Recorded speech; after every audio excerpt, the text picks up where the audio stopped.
마케팅에도 순서가 있다. 딜컴퍼니 이승길 대표가 알려주는 마케팅 퍼널 이야기. AMPM 글로벌 프로마케터에게 무료 컨설팅도 받을 수 있는 기회. 선착순으로 신청이 마감되니 더보기란 링크로 얼른 신청하세요.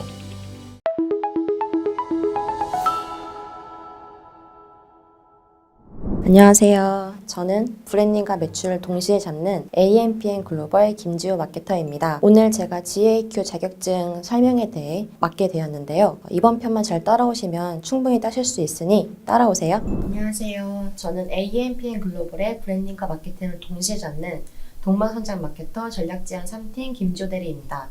오늘 영상을 통해서 GAQ 자격증을 소개해드리고 이 자격증의 필요성과 응시 방법 그리고 이수과정 문제풀이도 같이 설명드리려고 합니다. 처음 접하는 분들에게는 자격증 과정에 대해 좀 알기 쉽도록 최대한 이미지와 설명 첨부를 좀 하였습니다. 이 영상을 보고 자격증을 쉽게 준비하시면 저도 좀 뿌듯할 것 같은데요. 그러면 본격적으로 시작해 보겠습니다. 우선 목차입니다. 목차로는 첫 번째로 GAQ 자격증 소개 및 필요성을 시작으로 끝으로 4가지 단원의 설명 및 문제풀이를 같이 하며 영상 마치도록 하겠습니다. 보통 자격증을 준비하시는 분들은 아마 취업을 준비하시거나 자기 개발을 하기 위해서 많이 준비를 하실 텐데요. 요즘 여러 곳에서 좀 GI 자격증을 언급하기도 합니다. 물론 GAIQ는 이론적으로는 부분은 좀 알 수 있는 자격증이지만 마케팅과 데이터 분석 계열을 좀 선택하신다면 한 번쯤은 짚어가야 하는 과정입니다. GAIQ 자격증은 구글에서 시행하는 민간 자격증입니다. 구글 애널리틱스는 비즈니스 데이터 분석에 필요한 무료 도구로 홈페이지를 관리할 때 방문자들의 행동 분석을 통해 분석할 수 있습니다. 구글 애널리틱스는 사이트에 방문한 사람들이 누구인지 그들의 액션이 어떠한지 패턴을 알 수 있고 이를 분석하는 도구입니다. 보통 유저의 연령과 성별, 지역 등을 통해서 그들이 어떤 액션을 취하는지 데이터로 나타내면서 그리고 이탈률, 체류 시간, 세션당 페이지들의 유저 행동 데이터를 기반으로 분석하게 됩니다. 이러한 데이터를 통해 모아서 분석하게 되면 고객의 행동을 예측하고 구매를 유도할 수 있습니다. 구글 애널리틱스는 온라인 마케팅을 할 때 실무에서 많이 사용됩니다. 이를 통해서 데이터를 분석하고 데이터 통계를 기반으로 기획을 하고 마케팅 전략을 짜는 곳에 사용되어집니다. 막상 도전하기에 앞서 많은 분들이 GAIQ 자격증을 많이 어려울까라는 질문을 은근 많이 하더라고요. 근데 제가 생각하기에는 생각보다 쉽게 취득할 수 있는 자격증이라고 생각합니다. 시험은 오픈북 시험이면서 제공되는 영상 강의를 보면 충분히 풀 수 있는 문제들입니다. 오늘 이 강의를 따라오기만 하면 충분히 초보자용 애널리틱스 과정을 수료할 수 있습니다. 구글 애널리틱스 아카데미 과정에서는 초보자용 구글 애널리틱스와 그리고 고급 구글 애널리틱스로 크게 나뉘어져 있는데요. 과정 속에서 더욱 세분화되어 있기는 합니다. 하지만 초보자용 과정에서는 GA의 필요성부터 계정 만들기, 그 다음에 추적 코드 구현, 기본 보고서 분석, 목표 및 캠페인 추적 설정 등 구글 애널리틱스의 기본 기능에 대해 배울 수 있습니다. 이후에 고급 과정에서는 데이터 추적 코드를 활용한 데이터 수집 처리와 그 다음에 구성을 포함한 기능과 통계를 통한 분석 및 마케팅 도구에 대해 학습을 하게 됩니다. 오늘 문제풀이에서는 초보자용 애널리틱스 과정 문제풀이로 진행될 예정입니다. 오늘 설명드릴 내용은 아카데미 내에 있는 이수과정 문제를 풀이하겠습니다. 이 과정을 모두 이수해야만 구글 애널리틱스 자격증 시험을 칠 수 있습니다. 해당 내용은 고급 과정에서 추가적으로 설명드리겠습니다. 초보자용 구글 애널리틱스를 클릭하면 해당 영상을 만나실 수 있습니다. 과정 소개 영상을 보신 뒤에 여기서 추가 신청하기 버튼을 누르시면 됩니다. 시작 전 설문조사를 체크하시고 다음을 누르시면 되는데요. 저는 마케팅 전반적인 부분을 모두 표시하였고 관련 내용을 모두 표시하였습니다. 그 후 해당되는 창이 뜹니다. 왼쪽을 보시면 단원들은 제가 캡처를 했는데요. 여기서 단원에 해당되는 영상들을 보시고 단원의 평가 시험을 치를 수 있습니다. 문제를 틀린 경우에는 정답을 알려주지는 않으며 어떤 단원에서 내용을 숙지해야 하는지 나타납니다. 주관식은 없고 모두 객관식 문항입니다. 만약 점수가 80점에 미치지 않는다면 이후 재응시를 할 수 있습니다. 과정마다 GA를 실제로 구현한 둘러보기 기능이 있는데요. 이를 통해서 GA 인터페이스 및 내용을 쉽게 이해할 수 있습니다. 단원마다 동영상으로 수긍할 수도 있지만 영상이 아닌 추가 자료, 스크립트를 통한 텍스트도 있으니까 참고하시면 좋을 것 같습니다. 지금부터 GAIQ 문제풀이를 시작하려고 하는데요. 문제는 단원별 10문제씩 풀이 진행을 할 거고요. 외워야 하거나 간단한 문제가 나올 시에 좀 빨리빨리 넘어갈 테니 참고해 주시기 바랍니다. 만약 문제마다 최대한 자세한 설명 제가 첨부를 드렸어요. 만약 속도가 빠르다고 생각하시는 분들은 끊어서 문제풀이를 보면서 진행하시면 되겠습니다. 중간중간에 좀 해당 답변에서 모두 선택이라고 되어 있는 부분들이 좀 있으실 거예요. 이런 부분들은 시험 볼 때 중복 답변이 나오는 문제이니까 꼭 참고하여 시험을 치르시면 되겠습니다. 자, 1번입니다. 구글 애널리틱스에서 추적 코드를 사용하여 데이터를 보고할 수 있는 시스템은 답변 모두 선택 문제입니다. 정답은 1번, 2번, 3번입니다. 전자상거래 플랫폼, 모바일 어플리케이션, 온라인 판매 시점 시스템입니다. 인터넷이 연결되어 있지 않은 시스템은 데이터를 보고할 수가 없겠죠? 추가 설명을 드렸으니 내용을 살펴보시면 되겠습니다. 2번입니다. 구글 애널리틱스로 웹사이트 데이터를 수집하기 위해 완료해야 할 단계는 모두 선택하시오 문제입니다. 정답은 2번과 3번입니다. 애널리틱스로 웹사이트 데이터를 수집하기 위해서는 애널리틱스 계정 생성과 그 다음에 애널리틱스 추적 코드를 각 웹페이지에 추가 2단계를 완료해야 합니다. 구글 애널리틱스를 사용하기 위해서는 따로 데스크톱 소프트웨어 설치를 할 필요는 없고 또 애널리틱스 앱 다운로드를 할 수도 있지만 데이터를 수집하는 과정과는 직접적인 관련이 없습니다. 3번입니다. 다음 중 애널리틱스 추적 코드로 수집할 수 있는 것은 모두 선택하시오 문제입니다. 정답은 애널리틱스 추적 코드로 수집할 수 있는 것은 브라우저에 설정된 언어, 그 다음에 브라우저 유형, 기기 및 운영체제입니다. 사용자의 즐겨찾기 웹사이트는 수집하진 않습니다. 이유는 브라우저의 로컬 정보에 접근하는 것이 아니기 때문입니다. 정답은 이렇게 세 가지 고르시면 되겠습니다. 4번입니다. 구글 애널리틱스에서 기본적으로 세션을 종료할 때는 정답은 무엇일까요? 정답은 구글 애널리틱스에서는 사용자가 사이트를 방문한 후에 30분 동안 아무런 활동이 없거나 브라우저 창을 닫을 때 세션을 종료합니다. 이는 사용자의 활동을 측정하고 시간에 따른 세션의 유효성을 유지하기 위해서 하는 기본적인 방법 중 하나입니다. 네, 정답은 여기 3번 고르시면 되겠습니다. 5번입니다. 데이터가 구글 애널리틱스에서 처리되고 나면 데이터베이스에 저장되어 변경할 수 없다. 참, 거짓 문제인데요. 정답은 어떤 것일까요? 정답은 참입니다. 구글 애널리틱스에서 처리된 데이터는 일반적으로 데이터베이스에 저장되어 변경할 수 없습니다. 일단 데이터가 구글 애널리틱스에서 처리되고 나면은 사용자가 해당 데이터를 수정할 수는 없기 때문에 이는 데이터의 무결성과 보안을 유지하기 위한 정책 중에 하나라고 생각하시면 되겠습니다. 다음 문제입니다. 6번. 구글 애널리틱스 계정과 계층 구조를 상위에서 하위 순으로 가장 잘 나타낸 것은 무엇일까요? 정답은 4번입니다.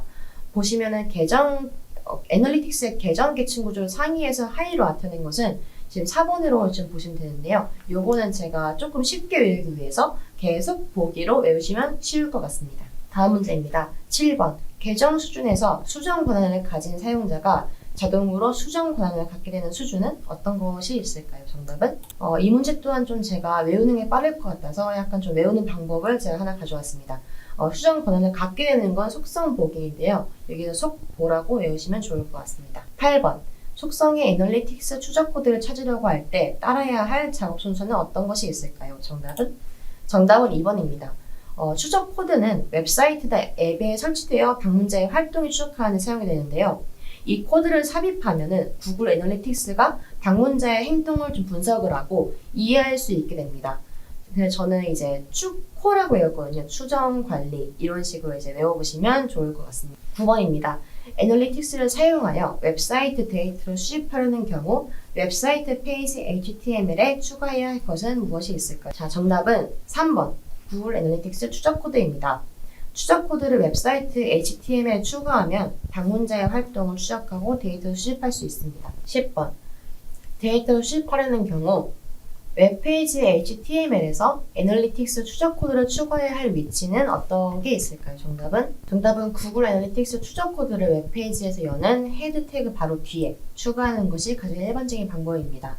이렇게 하면 페이지가 로드되는 동안 구글 애널리틱스 코드가 먼저 실행되어 사용자의 활동을 추적할 수 있습니다.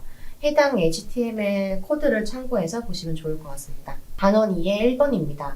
보고서에서 두 기간을 비교할 때 사용하는 기능은 어떤 게 있을까요? 정답은 3번입니다.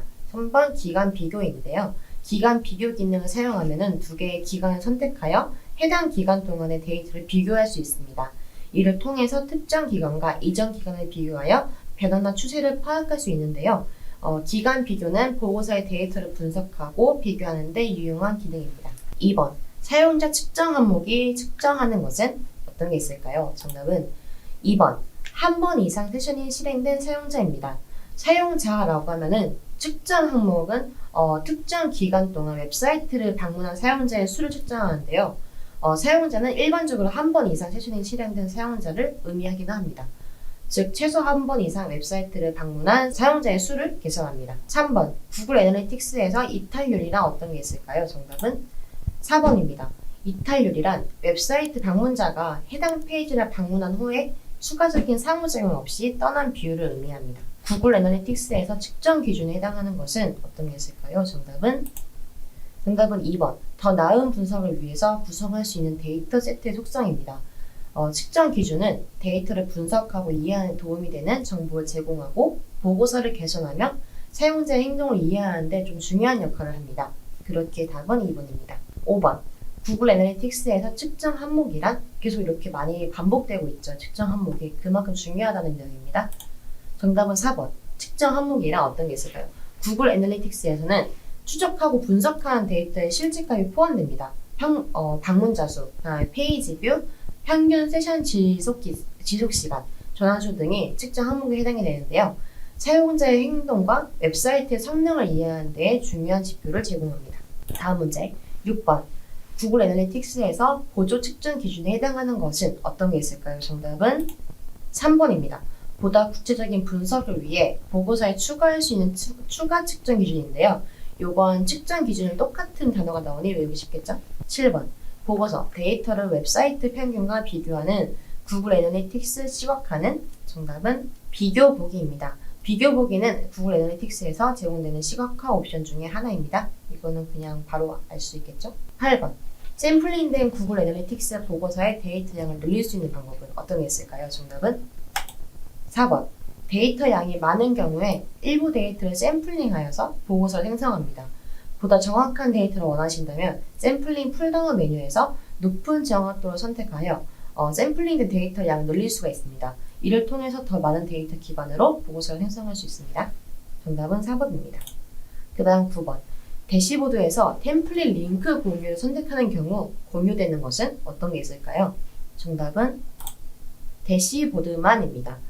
템플릿 링크 공유 시에는 대시보드만 공유가 가능합니다. 대시보드를 사용자와 공유하면 사용자는 눈에 보이는 대시보드 구성을 수정할 수 있다. 참, 거짓 문제인데요. 정답은 이 문제는 참으로 선택하시면 됩니다. 3단은 1번 문제입니다.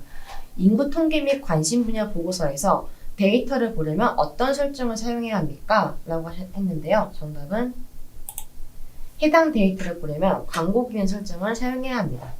그 다음 문제 2번. 웹사이트 트래픽으로 잠재적인 브라우저 문제를 파악하는데 가장 유용한 보고서는 무엇일까요? 정답은 3번입니다.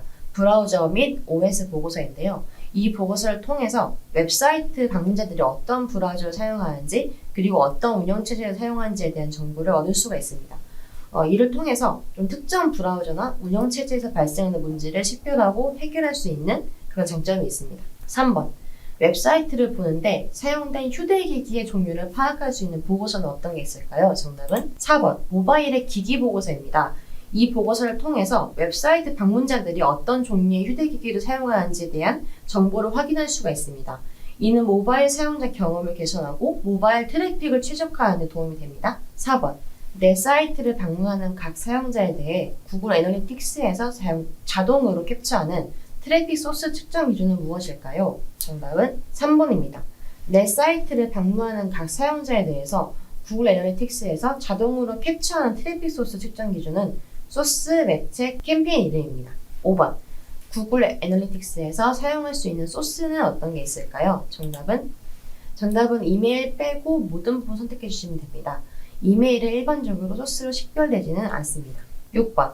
구글 애널리틱스에서 사용할 수 있는 매체, 캠페인 추적은 어떤 게 있을까요? 정답은 모두 선택하기 문제입니다. 정답은 3번 mail.google.com을 빼고 선택해 주시면 되는데요. 오답의 경우 mail.google.com 뒷 부분 가로 레퍼럴 부분을 추가해야만 정답이 됩니다. 해당 용어들은 설명 부분 참고해 주시면 되겠습니다. 7번. 기본 채널 보고서에서 제공되는 채널은 어떤 게 있을까요? 정답은 기기 빼고 뭐 선택해 주시면 되는데요. 기기의 경우에는 사용자가 웹사이트에서 액세스하는 사용하는 장치입니다. 기본 채널 보고서의 경우에는 웹사이트 트래픽의 소스를 분리하는 사용자이기 때문에 이 부분도 설명 부분 참고해 주시기 바랍니다. 8번. 특정 웹사이트 콘텐츠 섹션에 실적을 볼 수 있는 보고서는 어떤 게 있을까요? 정답은 2번. 콘텐츠 드릴다운입니다. 콘텐츠 드릴다운 보고서는 웹사이트의 다양한 콘텐츠 섹션에 대한 성능 및 실적을 보여줍니다. 이를 통해서 특정 페이지, 글 또는 기타 콘텐츠의 방문 횟수, 그 다음에 이탈률, 평균 세션 지속 시간 등을 파악할 수 있습니다. 사용자가 처음으로 방문한 웹사이트 페이지를 볼 수 있는 보고서는 어떤 게 있을까요? 정답은 방문 페이지 보고서입니다. 방문 페이지 보고서는 사용자가 웹사이트를 방문할 때 가장 먼저 접속한 페이지를 보여주는데요. 이는 사용자의 웹사이트 방문 경로를 좀 이해를 하고 사용자의 동선을 파악하는 데 도움이 됩니다. 정답은 방문 페이지 보고서입니다. 10번. 사용자가 웹사이트의 중요한 페이지에서 이탈하는지를 확인할 때 사용하는 보고서는 어떤 게 있을까요? 정답은 사용자가 웹사이트의 중요한 페이지에서 이탈하는지를 확인할 때 사용해야 하는 보고서는 종료 페이지 보고서입니다. 여기 설명 참고해 주시기 바랍니다. 4단원 1번 문제입니다. 구글 애널리틱스에서 정확한 캠페인 추적을 위해 필요한 태그 3가지는 어떤 게 있을까요? 정답은 2번 매체 소스 캠페인입니다. 정확한 캠페인 추적을 위해 필요한 태그 3가지는 매체 소스 캠페인이라고 생각하시면 되겠습니다. 해당 내용을 정리한 부분은 참고해 주시면 되겠습니다. 2번 다음 중 표준 구글 애널리틱스 캠페인의 매개 변수인 태그는 중복 고르는 문제네요. 정답은 애널리틱스 캠페인의 매개 변수인 태그는 체크 표시한 3가지가 해당되고요. 1번의 경우 매개 변수에 포함되지는 않습니다.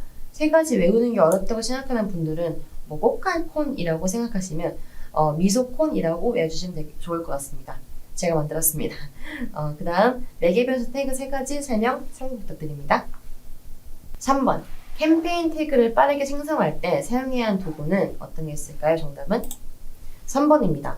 URL 작성 도구를 사용하면 구글 애널리틱스 캠페인에 필요한 매개 변수를 손쉽게 생성할 수 있습니다. 4번입니다.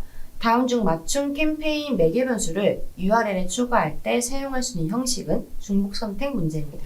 정답은 2번, 3번입니다. 1번과 4번의 경우에는 URL에 공백에 있는 매개 변수 값으로 그것 때문에 올바르지 않은 형식입니다. 이렇게 보시면은 매개 변수 URL에 공백은 안 됩니다. 5번. 다음 중 구글 애널리틱스에서 설정할 수 있는 목표의 예는 어떤 게 있을까요? 정답은 설정할 수 있는 목표의 예는 구매 증대, 뉴스레터, 구독, 그 다음에 연락처 정보 양식 제출입니다. 성공적인 구글 검색 완료는 목표로 설정할 수 있는 유형의 목표는 아닙니다. 이게 설명 참고해 주시기 바랍니다. 6번. 구글 애널리틱스에서 목표를 설정할 때 필요한 것은 중복 선택 문제네요. 정답은 목표 이름, 유형, 슬롯 아이디입니다. 7번. 구글 상품 매장에서 URL 목표를 슬러시 땡큐로 검색 유형을 시작과 일치로 설정할 경우에 이 URL의 다음 페이지 중 목표로 간주되는 페이지는 어떤 게 있을까요? 정답은 구글 애널리틱스에서 URL 목표를 슬러시 땡큐로 설정하고 검색 유형을 시작과 일치로 설정할 경우에는 목표 페이지는 설정의 URL의 시작 부분인 슬러시 땡큐인 페이지입니다. 이는 목표 페이지의 URL이 지정된 값으로 시작해야 목표로 간주가 된다는 것을 의미합니다. 정답은 모두 정답에 해당됩니다. 8번. 구글 애즈에서 광고할 때 사용할 수 있는 구글 서비스는 중복 선택 문제입니다. 정답은 1번과 2번, 구글 검색과 디스플레이 네트워크입니다. 3번, 4번의 정답이 아닌 이유는 구글 애즈와는 조금 다른 목적과 방식을 가지고 있기 때문에 구글 애즈에서 직접적인 광고를 생성하고 관리하는 데에는 사용하지 않습니다. 해당 내용 설명도 한번 읽어보시면 좋을 것 같습니다. 9번.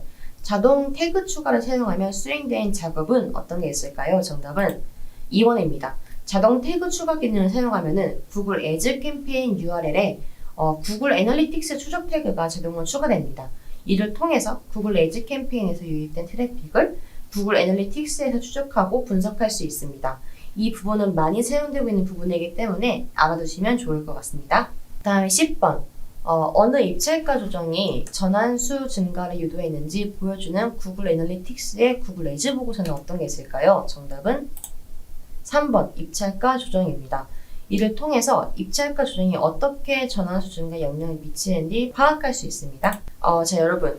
긴 시간 따라오느라 고생하셨습니다. 저 요즘 약간 목이 쉬었는데요. 모두 구글 애널리틱스 초보자 탈출을 좀 축하드립니다. 좀 문제풀이 부분이 너무 길다 보니까 시간 관계상 모든 문제를 다루지 못한 점 양해를 부탁드리겠습니다.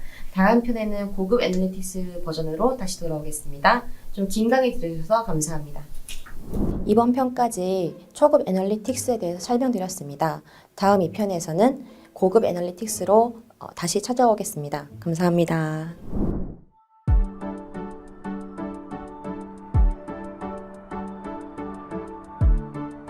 구독과 좋아요는 컨텐츠 제작에 힘이 됩니다.